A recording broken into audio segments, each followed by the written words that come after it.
My name is Eustace Moore Jr. I am the founder and CEO of Moore's Ideal Products since 1978. And the company was founded on the premise of designing and manufacturing badass RC parts.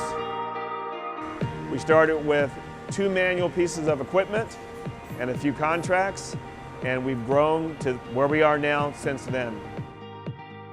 During the early process, when we had made the decision to purchase more machines, we thought it would be a great idea to give them all names.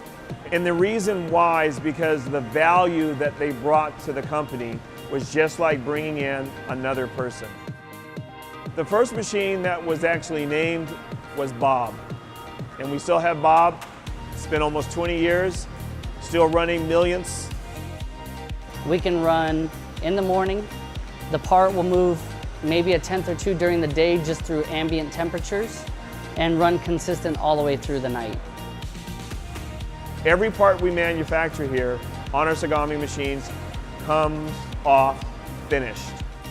Biggest thing that I see is the flexibility, and a lot of times it's just left to the imagination what you can do with them. You know, up to this point, after like 18 years of running them, programming them, it's amazing still that every now and then when you run into a bind, it's just about getting creative, you know, with tooling, with ways to do the part. Marrying those two technologies, the LNS product with the Tsugami product, it allows us to run basically continuous manufacturing 24/7. And there have been jobs, literally, that we've run for 3 weeks at a time that have never shut down because we're always able to just load material, and just keep running. What it's done for us is allowed us to go from 2 shifts down to 1 shift. We now run 5 days a week, only 8 hours a day, as opposed to 2 shifts, 10 hours a day, 4 days a week. When I think about the future of MIP, I can't see a future without automation.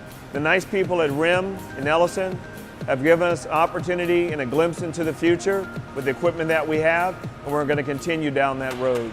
It's beyond competing. It's actually being part of the 21st century.